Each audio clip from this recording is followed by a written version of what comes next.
तेलंगाना में सनसनी फैलाने वाले बीआरएस के अरकान असेंबली की खरीदारी के मामले की तहकीकात सीबीआई के हवाले करने की तेलंगाना हाईकोर्ट ने हिदायत दी है।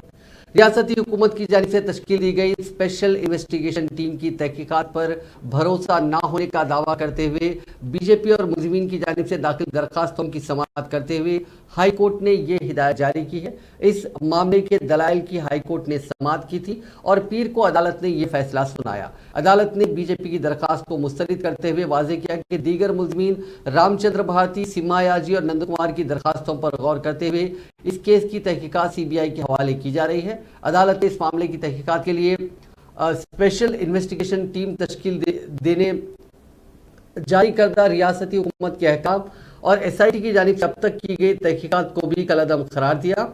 खबरजी एडवोकेट जनरल ने अदालत से कहा कि स्पेशल इन्वेस्टिगेशन टीम की तहकीकात में पेशरफ्त हो रही है। उन्होंने इस केस की तहकीकात सीबीआई के हवाले करने की मुखालिफत की, ताहम अदालत ने उनके दलाइल को मुस्तरद कर दिया और अब तक इस मामले की हुई तहकीकात सीबीआई को हवाले करने एसआईटी को हिदायत दी।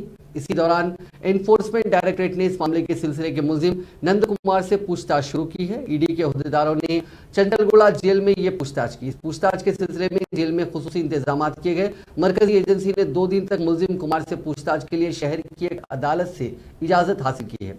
एजेंसी मुलजिम का बयान भी कलमबंद करेगी। Third additional chief metropolitan court ने ईडी के असिस्टेंट डायरेक्टर सुमित गोयल और दीगर 2 ओहदेदारों को वकला की मौजूदगी में 2 दिन जेल में मुलजिमीन के बयानात को कलमबंद करने की इजाजत दी थी। अदालत की हिदायत के मुताबिक ईडी के ओहदेदारों ने जेल हुकाम को दस्तावेजात पेश किए।